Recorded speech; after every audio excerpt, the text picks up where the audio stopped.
This is Future-Based Podcast. Future-Based addresses issues ranging from the natural sciences, philosophy to art, technology and economics. A different subject will be highlighted in every podcast.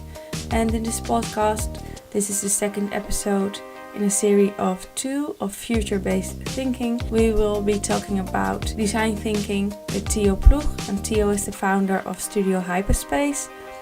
And if you want to know more about the work of Theo, please visit studiohyperspace.net. If you have questions about future-based, or maybe remarks or questions about the podcast, please visit futurebased.org. Thank you for listening. My name is Sabine and enjoy the show.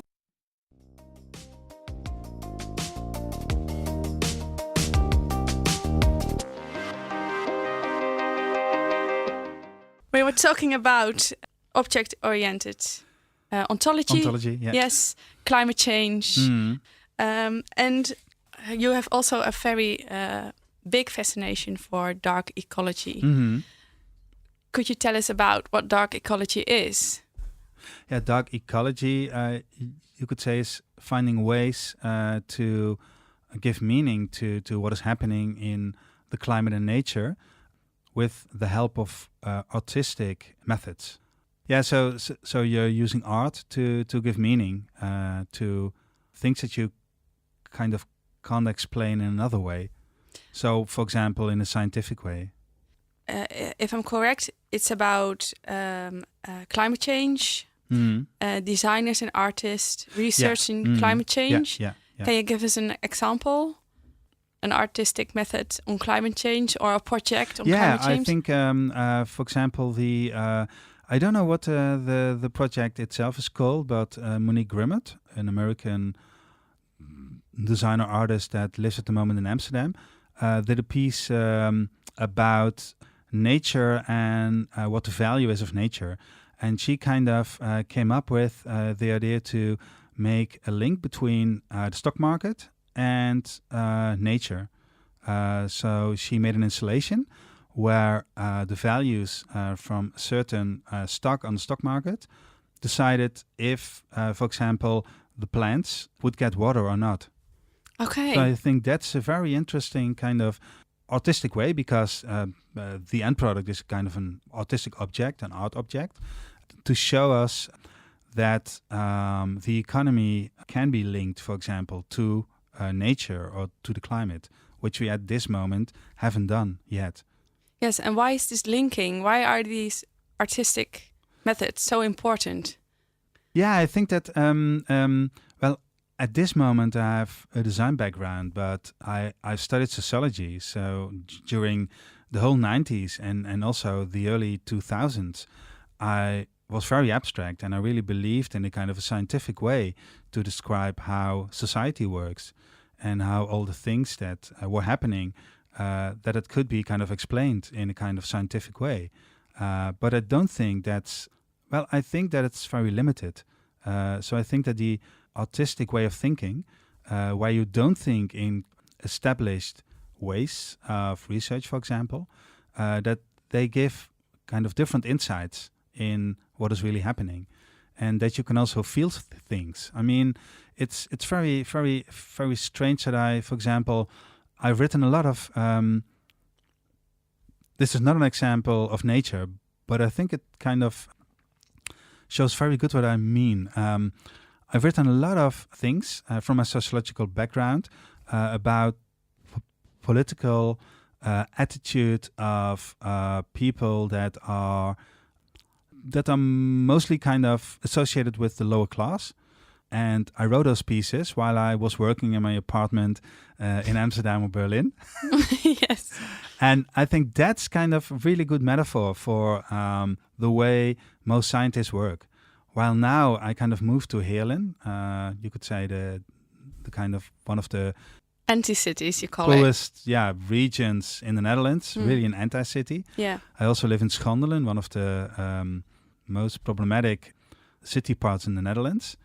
And now I'm living amongst those people. And then you really feel what those people feel. And you know how it is to live in such a neighborhood. I think that's very important to feel that, because then you kind of understand a lot that you will never be able to really research. So art and I think that's the same with nature.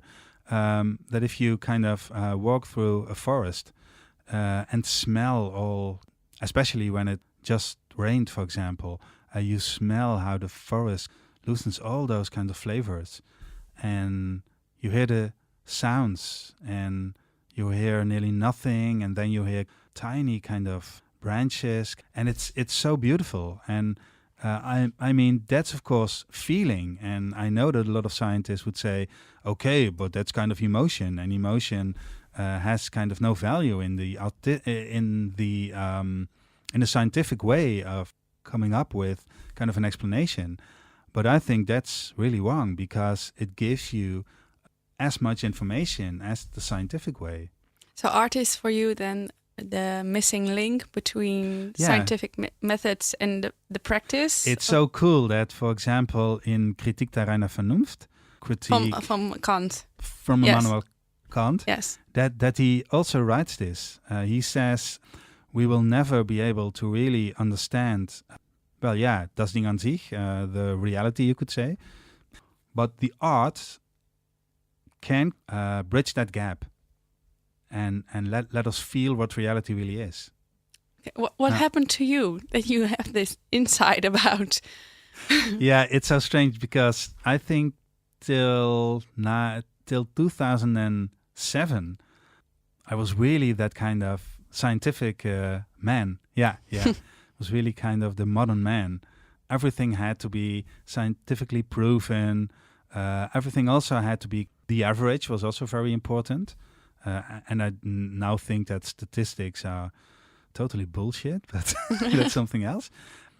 And I don't know, I had a kind of it's not a kind of a real nervous breakdown, but I think that I was also working in journalism, and I got really fed up with the idea that I was writing stuff about things from a kind of a very kind of abstract way, a very abstract view on society, that it really didn't matter what I was writing.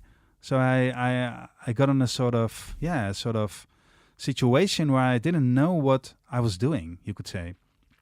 So I went to Berlin. Yes. That's what people do then. And there I really did nothing. I mean, I was not working, because back then, Berlin was still very cheap, so you didn't have to work. And I was just cycling through the city, enjoying everything. And then I was thinking, okay, what you've done the last 15 years was only thinking in, what will I achieve? What will be kind of the next step? So I had a piece in the Groene Amsterdammer, and instead of kind of being happy, I was thinking, okay, the Groene Amsterdammer I had. So, and now, maybe NRC or something else. So I wasn't really happy in the now. And just cycling through Berlin, listening to the new beat of electronic music there, I was thinking, okay, I should be much more focusing on the now and really kind of love what is kind of ahead of you instead of very far away. And I think that's also kind of a breach with the scientific method, which is for me a kind of a synonym for moving forward, to constantly improve. Progression? But a kind of a fake progression, you could say. Yeah. Because it's only progression in abstract system you have created to explain reality. And that's not what reality really is. We were talking about finding meaning. Yeah. Finding meaning by doing nothing. Yeah. Finding meaning by non-knowledge, actually. Yeah.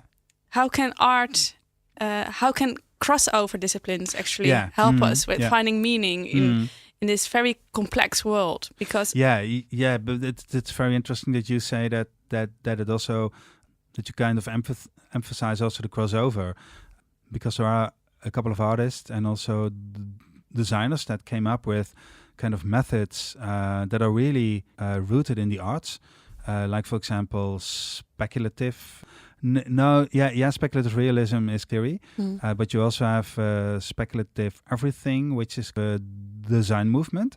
But their end results are very abstract artworks, and those very abstract artworks are so modernistic or so difficult to understand if you are not familiar with the history of art, that most people don't understand what I really mean. And I think that's a kind of art that doesn't function, because that's the art that we already had. But I think it's kind of no use to come up with a very hermetic, difficult to understand piece of art that only a few people can understand because they read the good books or had art history. So what school. So what would be a good art relationship with a scientific method? Yeah, that I think that's also why I call my method the intervention design method. At the end, I should be kind of an intervention, and with the intervention, I don't mean that there is activism or etc. But you need to situate the piece you made, if it is an artwork or design work, into the status quo, so that the people that you really want to reach really have to encounter the object and have to communicate with it. The communication is very important, I think, because otherwise nobody will understand what you mean. Very interesting example is, for example, the Buchla synthesizer. So I spoke to Robert Subotnick.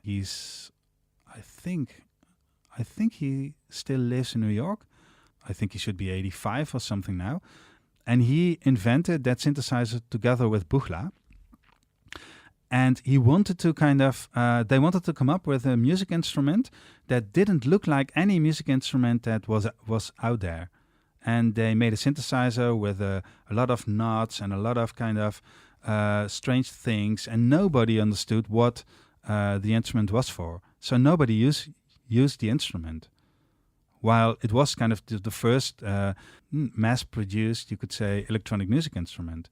And only in 1973, when Roland came on the market with a kind of a synthesizer that looked like a piano, people understood what the instrument was for, because they kind of knew what a piano was. Does it have to be recognizable? Well, in a way. So the example I give now is, of course, the recognizability in the visual area, but it can also be recognizable in, for example, emotions or in something else. But there has to be a kind of recognition, which is, I think, also what Schelling meant when he was talking about the sublime in nature and also the sublime in art, where he says famous words, piece of art has to show the infinity in a finite piece. You were talking about the intervention method. Mm-hmm. Is it a method you have developed yourself? It is kind of a unique method because in the design world at the moment, there is a big shift between, on one hand, the art-related methods, and where mostly artists work on the projects, and there are mostly artworks that are the end result. And on the other hand, the whole design thinking hype, where designers are working very in the box. They think that it's very out of the box, but it's in the box on projects that are very clear. There is a very clear goal. You know what the problem is. You know there are solutions, and you're just going to find a solution.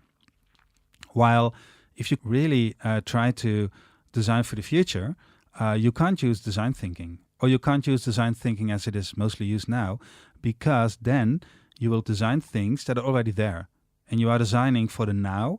And the now, if you talk about the now in a sense of the design thinking, then you are designing for the past, because you are using old models, which will be changed the upcoming years. So what you need to do is a combination. And the combination I have found by introducing the fictional world building aspect into the design method. So I ask designers to kind of think of a development they think is interesting, and a development that also will have an effect in the near future. For example, AI, we already spoke about it, robots, but can also be, for example, climate change. And it can also be something like transhumanism, for example. And then kind of imagine how that development will evolve the upcoming 5 to 7 years. So it's very close by. And then I ask him to build a fictional world around that and to describe how the world will be changed by that development in 5 to 7 years. And it's very familiar to, for example, the episodes of Black Mirror. I don't know if you know the show. Okay, it's a kind of internet television show, internet show, also the near future. I think they are a bit too sci-fi because they are trying to get a couple of developments in one episode, which makes it a bit too complicated, I think. And they are also very dark. So they are also mostly very negative about the future. And I am trying to get my the designers in a kind of a mood that they don't think about bad or good, which is very difficult because we live in a world where, in a Western society, where you have to have an opinion about something. But they try and build a world that looks like the world we already have, but with a few kind of differences. So it's almost like they are moralizing their designs. And they are, yeah, because that's, I think, what is lacking at the moment. A lot of people, and I also blame a lot of technology professors and philosophers for that. Technology is seen as a kind of a thing that is really outside of the kind of human realm. And it's there. It's kind of cold. It's a real ding an sich, to use Immanuel Kant again, because we really don't understand it. And it's frightening. It's blah, blah, blah. But if we are able to give those technologies emotions and also morality, because I don't think that, then you can also kind of start a dialogue with the technology itself. And then you will kind of come up with, I think, a way of thinking that the technology and you are much more kind of blended than the way of thinking now, where you have you as a human and the technology. The good and the bad. The good and the bad, yes. Yeah. And so this is a question I wanted to ask from the start. Where we're talking about science fiction and the designers who are also watching Black Mirror and take that with them in designing. Yeah. I always have to think about the self-fulfilling prophecy. Yeah, true. Yeah. I think a big problem is that we have we have made a distinction between, on one hand, universities where people are theorizing about the world, kind of learning scientific methods to understand the world, to make sense of the world. And on the other hand, University of Applied Sciences, where people are doing. And they really don't have to know a lot about how the theory works, because you just have to make stuff and do stuff. And I think that's one of the big problems. I mean, I think that students, especially students that are in the design and art schools, need to be educated in thinking about the future themselves. And I think if you are constantly challenged to think about how the world functions and what you think, also learn about the theories about it, and then the chance that you will be directly influenced by a sci-fi movie and uncritically take the things in the sci-fi movie for granted, that will be happening much lesser. Yeah. Much less. Yeah. Difficult. Yeah. Okay. Well, thank you. Thank you. It's really great to be in your show. Your podcast, your show is much better. Yeah. Okay.